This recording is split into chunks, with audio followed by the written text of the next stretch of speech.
ये वीडियो बनाने का मेन उद्देश्य है इक्वेशन ऑफ स्ट्रेट लाइन का रिवीजन कराना। अगर आप इस इक्वेशन ऑफ स्ट्रेट लाइन का रिवीजन नहीं करना चाहते हैं तो आप वीडियो को ना देखें। ठीक है। हम जिन डिफरेंट टाइप्स ऑफ फॉर्म जो होता है स्ट्रेट लाइन का उसको मैं रिवीजन कराऊंगा। सबसे पहले 2 पॉइंट्स फॉर्म, जो equation of straight line passing through 2 points, equation of straight line in intercept form, equation of straight line in intercept normal form, normal intercept form, equation of straight line in slope form, normal form. ये सब के बारे में हम लोग धीरे धीरे करके स्टडी करेंगे। साथ ही साथ हम लोग देखेंगे 3D में स्ट्रेट लाइन का बिहेवियर कैसा रहता है। वहाँ पे जो general equation of pair of straight line के बारे में सेकंड डिग्री जो इक्वेशन है उसको भी स्टडी करेंगे, और होमोजेनियस फॉर्म भी देखेंगे, उन दोनों के बीच में एंगल भी देखेंगे। तो और दो स्ट्रेट लाइन के बीच में एंगल भी हम लोग काफ़ी फॉर्मूला देखेंगे।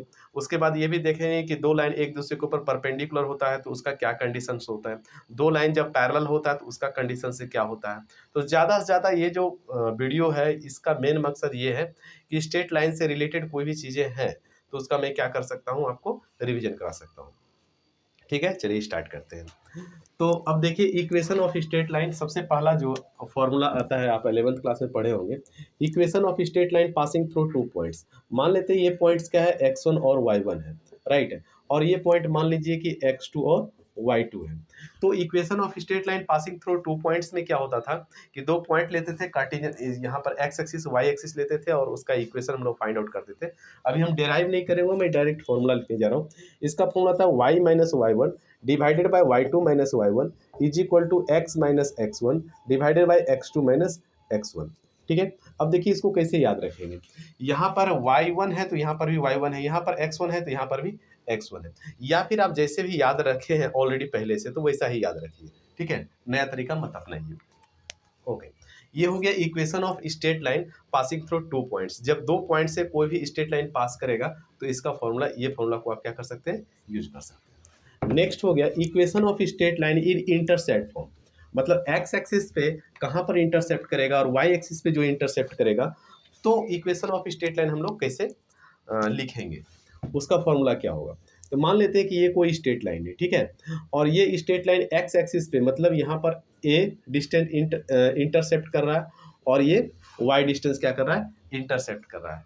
तो इस लाइन का, लाइन ए बी का इक्वेशन क्या होगा, ये जो लाइन है इसका इक्वेशन क्या होगा। तो सिंपल सा है, इसका इक्वेशन अगर मुझे लिखना होगा, ये इंटरसेप्ट फॉर्म है क्योंकि ये इधर इंटरसेप्ट किया, इधर इंटरसेप्ट किया है, तो ये हो जाएगा x divided by A. X के नीचे एक्स एक्सिस का डिस्टेंस लिखना है और y के नीचे plus y by B is equal to 1। ये हो गया equation of straight line in intercept form. ठीक है। अब यहाँ पर a इज इक्वल टू 3 रहेगा तो यहाँ पर 3 रख दीजिएगा, b इज इक्वल टू अगर 4 रहा तो यहाँ पर 4 रख दीजिएगा, सॉल्व कीजिएगा, आराम से आंसर आ जाएगा। ठीक है, ये हो गया equation of straight line in intercept form. ठीक है, अब देखते हैं equation of straight line in slope intercept form, जो मार्केट का सबसे फेमस इक्वेशन है, y is equal to M X plus C. ठीक है, slope intercept form. Slope intercept form में क्या हो जाएगा कि जैसे कि देखिए ये एक एक्स एक्सिस हो गया, ये आपका वाई एक्सिस हो गया। मान लेते हैं कोई स्ट्रेट लाइन इस तरह से जा रहा है, ठीक है, और वाई इंटरसेप्ट कट कर रहा है यहाँ पर सी, ये एंगल बना रहा है एक्स एक्सिस के साथ एंटीवाइज डायरेक्शन में, और तो यहाँ पर एंटी क्लॉकवाइज ये डायरेक्शन में एंगल कोई बना रहा है, थीटा बना रहा है। क्या बना रहा है, थीटा बना रहा है। तो इसका इक्वेशन क्या होगा, ये लाइन का इक्वेशन क्या होगा, ये जो लाइन है इसका इक्वेशन क्या हो जाएगा, ये इक्वेशन होगा y is equal to M X plus क्या हो जाएगा, सी हो जाएगा, right. y is equal to क्या हो जाएगा, एम एक्स प्लस। इसको स्लोप इंटरसेप्ट इसलिए बोलते हैं क्योंकि यहाँ स्लोप भी है और इंटरसेप्ट भी है, इसलिए इस इक्वेशन को बोला जाता है स्लोप इंटरसेप्ट फॉर्म। ठीक है, क्योंकि y इंटरसेप्ट भी कट किया। y ऐसा नहीं है कि हमेशा पॉजिटिव डायरेक्शन में ही रहेगा, वो नेगेटिव डायरेक्शन में भी y, ये जो c जो है ना, c का वैल्यू पॉजिटिव भी हो सकता है, नेगेटिव भी हो सकता है, बट y इंटरसेप्ट रहेगा।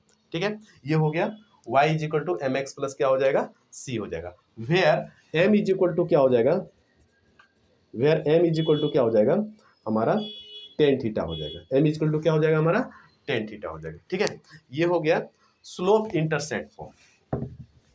अब आ जाइए equation of straight line in normal form. ठीक है, जब नॉर्मल फॉर्म का इक्वेशन क्या होगा, equation of straight line in normal form. मान लेते हैं ये इक्वेशन है कोई स्ट्रेट लाइन का, पहले इसको ऐसा मैं कर लूँ,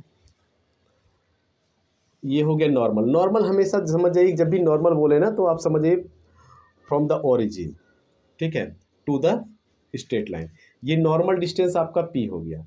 अगर ये हमारा थीटा एंगल है, क्या है ये, थीटा एंगल है, तो इधर भी ये क्या हो जाएगा, थीटा हो जाएगा।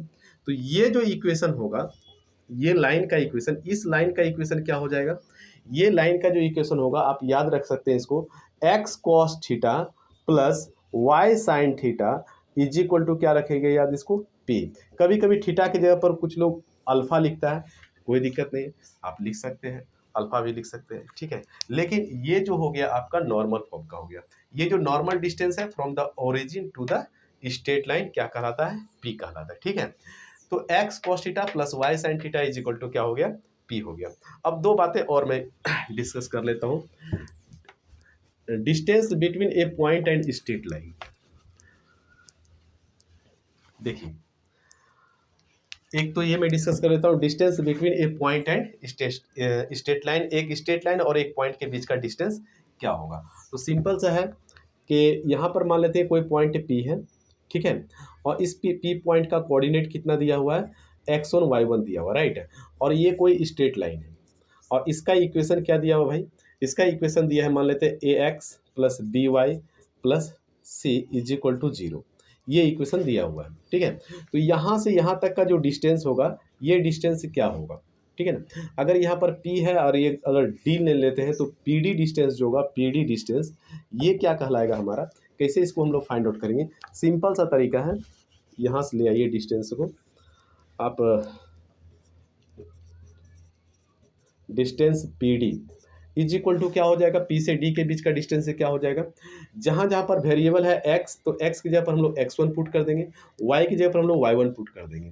तो ax1 plus B y1 plus सी, और यहाँ पर लिख दूंगा ये जो c अगर इक्वल का उस साइड होगा तो उसको इस साइड कर लीजिएगा। यहाँ पर एक चीज़ गलती होता है भाई, कई बच्चे इसको मैंने देखा गलती करते हुए, अगर c इक्वल का राइट साइड में अगर होता है, उस डायरेक्शन में होता है, तो उसको सबसे पहले इस साइड में कर लेना है, उसके बाद इसको सॉल्व करना है। और यहाँ पर क्या है, x का कोफिशिएंट कितना है, a है, तो a स्क्वायर हो जाएगा, और y का कोफिशिएंट कितना है, b है, तो यहाँ पर क्या हो जाएगा, b स्क्वायर हो जाएगा। तो ये हो गया the distance between A point and A straight line, ठीक है। ये फॉर्मूला को आप क्या कर सकते हैं, यूज कर सकते हैं। नेक्स्ट देखिए आप 3D में थोड़ा सा, मतलब क्लास 12th में जो आप पढ़े होंगे इक्वेशन ऑफ स्ट्रेट लाइन, उसके बारे में थोड़ा सा मैं डिस्कस कर लेता हूँ, ठीक है। जैसे देखिए वहाँ पर एक क्या होता था, वेक्टर फॉर्म और एक कार्टेशियन फॉर्म, ठीक है ना। Equation of straight line passing through a point and parallel to a vector, ठीक है ना। ये इक्वेशन आप पढ़े होंगे। मतलब ये हुआ कि आप एक इक्वेशन है, मान लेता हूँ ये वेक्टर है m, और इस लाइन का इक्वेशन हमको फाइंड आउट करना है, इस लाइन का ए बी लाइन का हमको क्या करना है, इक्वेशन फाइंड आउट करना है, राइट। और ये क्या कर रहा है, बस इतना ही दिया हो रहा था कि एक पॉइंट से पास कर रहा है, मतलब कि ये r1 पॉइंट से पास कर रहा है, वेक्टर r1 पॉइंट से क्या कर रहा है, इसका पोजीशन वेक्टर r1 है, और इस वेक्टर के क्या है, पैरेलल है, इस CD के क्या है, पैरेलल है, CD के क्या है, ये पैरेलल है। ए बी लाइन CD के क्या है, पैरेलल है, और ए बी लाइन जो है किसी एक पॉइंट से क्या कर रहा है, पास कर रहा है। तो पहले वेक्टर फॉर्म में देख लीजिए इसका इक्वेशन क्या होता था। इसका इक्वेशन सिंपल सा होता था, जब दो लाइन पैरेलल हो तो मान लीजिए कि ए बी लाइन का हमको इक्वेशन फाइंड आउट करना है। याद रखिएगा, जिस लाइन का इक्वेशन फाइंड आउट करना होगा उस लाइन पे एक वेरिएबल पॉइंट लेना पड़ता है, उस लाइन पे क्या करना पड़ता है, एक वेरिएबल पॉइंट लेना पड़ता है। इसका प्रूफ बहुत छोटा है, इसलिए मैं इसको प्रूफ ही कर दे रहा हूँ, ठीक है। देखिए मैं एक वेरिएबल पॉइंट यहाँ पर ले लेता हूँ, यहाँ पे मैं r ले लेता हूँ, ठीक है, इसका पोजीशन वेक्टर ले लिया मैंने, और b का मान लेता हूँ ये b पॉइंट है, और इसका मैंने पोजीशन वेक्टर क्या मान लिया, r मान लिया, ठीक है। तो अगर ए बी मुझे लिखना होगा, अगर मुझे ए बी लिखना होगा तो A B vector A B is equal to क्या होगा, r माइनस r1 हो जाएगा, r माइनस क्या हो जाएगा भैया, r1 हो जाएगा, ठीक है। Vector A B is equal to r minus क्या हो जाएगा, r1 हो जाएगा। अब मेरी बात को समझिए, ए बी किसके पैरेलल है, since vector A B is parallel to क्या है, सी डी है, vector A B is parallel to क्या है, सी डी है। A B vector C D के पैरेलल है, तो ये कंडीशन हुआ करता था वेक्टर में कि आप जब दो वेक्टर एक दूसरे के पैरेलल होगा तो आप लेमडा सी डी लिख सकते हैं। एक कोफिशिएंट लेमडा लिख दीजिए और इज इक्वल टू क्या लिख दीजिए, सी डी लिख दीजिए। तो अब इसको हम अगर आगे और लिखना चाहें तो ए बी का वैल्यू क्या हो जाएगा, आर माइनस क्या हो जाएगा, आर वन हो जाएगा। Vector R minus R one is equal to lambda C D. C D का क्या दिया है वैल्यू, एम दिया है। सी डी का क्या दिया है, एम दिया है। तो अब इसको क्या लिख सकते हैं आप, सिंपल सा क्या है यहाँ पे, R minus R one, R minus R one is equal to lambda M. ठीक है, तो आर इज इक्वल टू क्या हो गया, उधर जाएगा तो क्या हो जाएगा, आर वन प्लस क्या हो जाएगा, लेमडा एम हो जाएगा। ठीक है, ये जो हो गया आपका, ये जो हो गया, ये हो गया equation of straight line A B passing through a point R one and parallel to a vector M, parallel to a vector M. मतलब ये हुआ कि एक ऐसा इक्वेशन ऑफ स्ट्रेट लाइन जो किसी एक पोजीशन वेक्टर से क्या कर रहा है, एक पॉइंट से पास कर रहा है, किसी और लाइन के क्या है, पैरेलल है, तो आप इस इक्वेशन को वेक्टर फॉर्म में इस्तेमाल कर सकते हैं। Vector R is equal to R one plus lambda है। ठीक है, अब देखिए नेक्स्ट को थोड़ा सा, इसी को अगर मुझे कार्टेशियन फॉर्म में करना होता, इसी को जब मुझे कार्टेशियन फॉर्म में करना होता, प्रूव करना होता, तो बहुत सिंपल सा है। ठीक है, वो बहुत टफ नहीं है ये। देखिए मैं इसको कार्टेशियन फॉर्म में भी करके आपको दिखा देता हूँ, क्योंकि जब इक्वेशन ऑफ स्ट्रेट लाइन जब हम लोग पढ़ ही रहे हैं तो इसको भी देख लेते हैं। जैसे कि वेक्टर एम को लिख सकते हैं ए आई प्लस बी जे प्लस सी के, और इसको मैं लिख लेता हूँ x1 y1 z1। इसको मैंने x1 y1 z1 क्यों लिखा, क्योंकि ये पॉइंट है, फिक्स्ड पॉइंट है, और ये जो है वेक्टर r जो है ये है x y z, ये एक वेरिएबल पॉइंट है। ये क्या है, एक वेरिएबल पॉइंट है, राइट। ये क्या है, वेरिएबल पॉइंट है। तो अब मैंने क्या बताया था, A B is parallel to क्या है, सी डी है। A B is parallel to कितना है, सी डी है। जब A B parallel to C D है तो आप क्या कर सकते हैं कि A B is equal to lambda time से क्या हो जाएगा, सी डी हो जाएगा। तो ए बी को आप क्या लिख सकते हैं, X minus X one I plus Y minus Y one J plus Z minus Z one के, और लेमडा सी डी, लेमडा लगा दीजिए, और सी डी का वैल्यू कितना है यहाँ पर, ए आई प्लस बी जे प्लस सी के। ठीक है, ये लगा सकते हैं आप।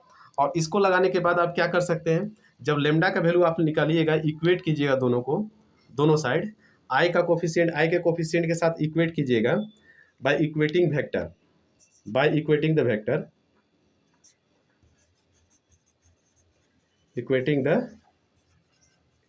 वेक्टर। जब वेक्टर को आप क्या कीजिएगा, इक्वेट कीजिएगा, तो क्या हो जाएगा, देखिए x minus X one is equal to कितना हो जाएगा, लेमडा ए हो जाएगा। ठीक है, तो यहाँ पर x minus X one is by A is equal to क्या आ जाएगा, लेमडा आ जाएगा। सिमिलरली आप क्या लिख सकते हैं, similarly y minus Y one by B is equal to क्या हो जाएगा, लेमडा, और z minus Z one by C is equal to क्या हो जाएगा, lambda. From equation first second and third, से हम लोग क्या लिख सकते हैं, आराम से इक्वेशन एक आ जाएगा हमारा।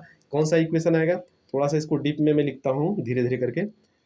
x minus X one by क्या हो जाएगा, a is equal to Y minus Y one by क्या हो जाएगा, b is equal to Z minus Z one by क्या हो जाएगा, c हो जाएगा। ये हो गया आपका equation of straight line passing through a point and parallel to a vector in Cartesian form. ठीक है, इन कार्टेशियन फॉर्म। अब देखिए ये तो आप सीख गए। ठीक है, वेक्टर फॉर्म और साथ साथ में क्या सिखा दिए, कार्टेशियन फॉर्म। इसी टाइप से हम लोग क्या कर सकते हैं, equation of a straight line passing through two points in vector form as well as in Cartesian form. तो उसका इक्वेशन सिर्फ मैं लिख देता हूँ। ठीक है, उसका सिर्फ मैं इक्वेशन लिख देता हूँ, उसको प्रूफ नहीं कराऊंगा अभी मैं। इसी टाइप से वो भी प्रूफ हो जाता है, कोई बड़ी बात नहीं है। मान लेते हैं कि ये एक स्ट्रेट लाइन है, ये मान लीजिए कि R1 है, और ये मान लेते हैं कि यहाँ पर क्या है, R2 है। ठीक है, दो पॉइंट से पास कर रहा है। तो इस लाइन का इक्वेशन क्या होगा, ठीक है। तो यहाँ पर फॉर्मूला क्या होता है, इसका फॉर्मूला क्या होता है, vector R is equal to R1 plus lambda times R2 minus क्या हो जाता है, R1 हो जाता है। ये हो गया वेक्टर फॉर्म में, ये क्या हो गया वेक्टर फॉर्म में, R is equal to R1 plus lambda times R2 minus R1, ये हो गया वेक्टर फॉर्म में। कार्टेशियन फॉर्म में क्या होता है, कार्टेशियन फॉर्म में भी सिंपल है। कार्टेशियन फॉर्म में अगर सीखना है हमको कार्टेशियन फॉर्म में, तो x minus x1 by x2 minus x1 होगा, y minus y1 bye y2 minus y1 होगा, और z minus z1 bye z2 minus z1 होगा। अच्छा, यहाँ पर x1 y1 z1, x2 y2 z2। अच्छा ठीक है, अगर हमारा 3D में रहता था तो तब हम z1 माइनस z2 करते थे। आप इसको डायरेक्ट लगा सकते हैं, इसको भी लिख ही देता हूँ मैं।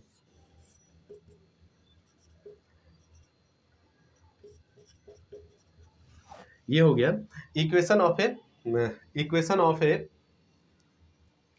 Straight line passing through two points, जिसका पोजीशन वेक्टर अगर यहाँ पर दिया हुआ रहेगा x1 y1 z1 दिया हुआ है, और ये क्या दिया हुआ है x2 y2 और कितना दिया है z2 दिया हुआ है, तो आराम से आप क्या कर सकते हैं, फाइंड आउट कर सकते हैं कि इक्वेशन ई हो गया आपका वेक्टर फॉर्म में, और ये क्या हो गया आपका कार्टेशियन फॉर्म में।